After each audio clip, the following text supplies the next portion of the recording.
Find the electric potential due to an electric dipole at any general point. इसका benefit ये होगा कि एक ही डेरिवेशन से आप एक्सियल और इक्वेटोरियल दोनों के लिए जो पोटेंशियल्स हैं दोनों पॉइंट पर आप कैलकुलेट कर सकते हो with the help of this single derivation. Let us consider an electric dipole.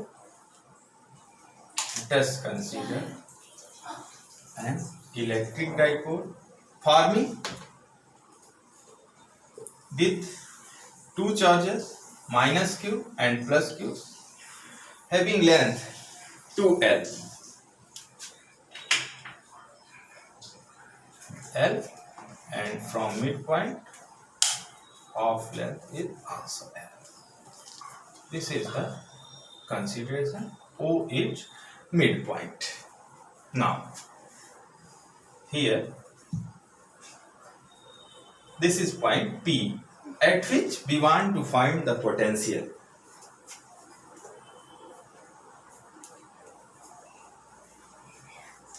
Let point P is at a distance small r.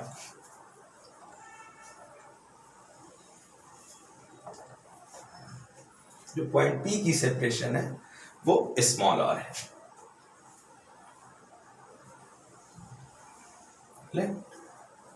R makes angle theta with dipole moment P. Dipole moment vector P ये negative to positive होगा तो P की direction A to B होगी और उसके साथ ये theta angle पर ये जो OP लाइन है या पोजीशन वेक्टर है उसका ये हो रहा है. Point B is at distance r2 from P, while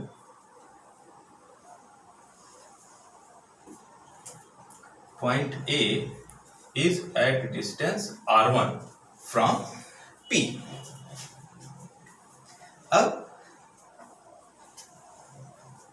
let B1 be the potential at P due to charge minus Q and B2 be the potential at P due to charge plus Q. Then B1 may be written as B1 equal to 1 by 4 pi epsilon naught minus Q by R1 and B2 equal to 1 by 4 pi epsilon naught Q by R2.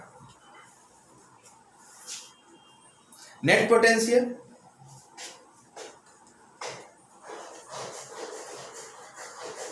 at P is given by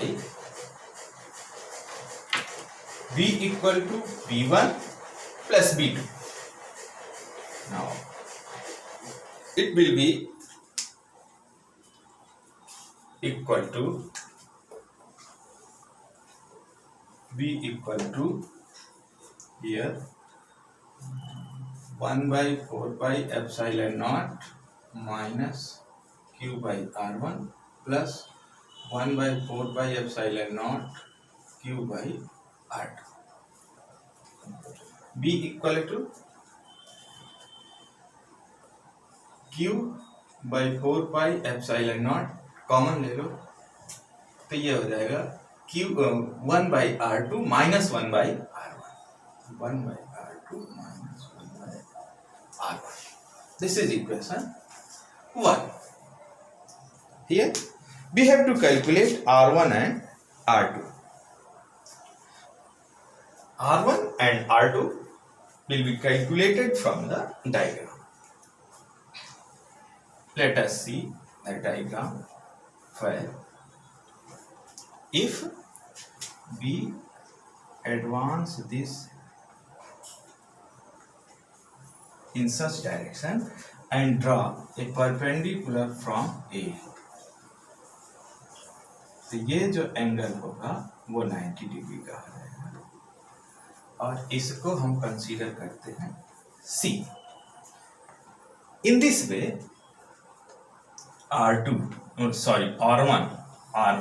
equal to AP and here AP almost equal to CP and this CP equal to CO plus OP. OP is R, OP की separation ये R already known है, ये are है।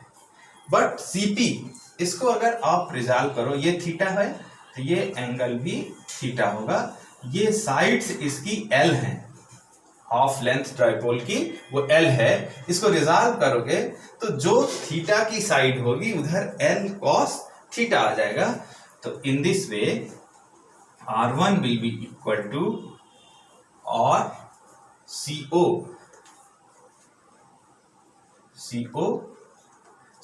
Equal to L cos theta. ये L है, इसको इस side में रिजॉल्व करेंगे तो CO ये हो जाएगा L cos थीटा। ये जो साइड बन रही है ये हो जाएगी L cos theta plus OP R और R plus L cos theta, ये R1 हो जाएगा। In the same way if we draw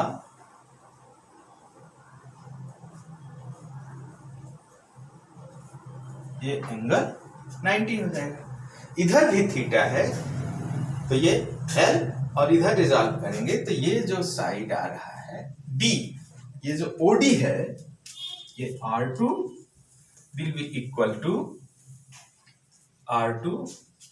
equal to BP and BP almost equal to DP,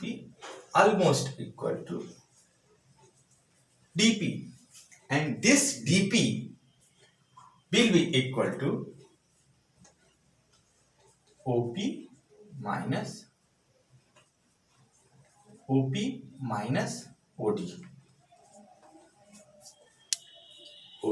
OP complete, ये R है minus OD, इसमें से इतना घटा दे तो ये जो होगा ये शॉर्टेस्ट डिस्टेंस मिल जाएगी।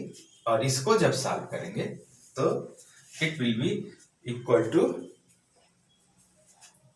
यहां दिखेगा, it will be equal to R2 equal to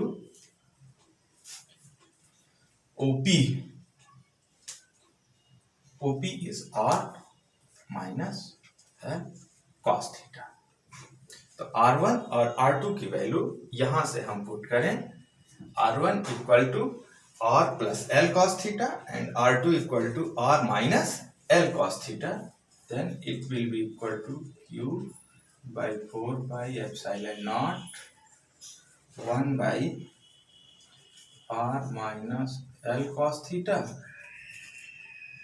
minus 1 by R plus L cos theta, B equal to Q by 4 by epsilon naught R minus L cos theta, R plus L cos theta LCM होगा, A square minus B square वाले फार्मूले से इसको solve करोगे तो ये हो जाएगा R square minus L square cos square theta LCM, और ये बनेगा R plus L cos theta minus, तो इस माइनस के साथ ये माइनस R हो गया और यहाँ माइनस पहले से है तो ये इसको प्लस कर देगा L cos थीटा, और कैंसिल हो जाएगा तो ये V इक्वल टू हो जाएगा Q by 4 pi epsilon not 2L cos थीटा upon R square minus L square cos square theta. अब इसको और सॉल्व करोगे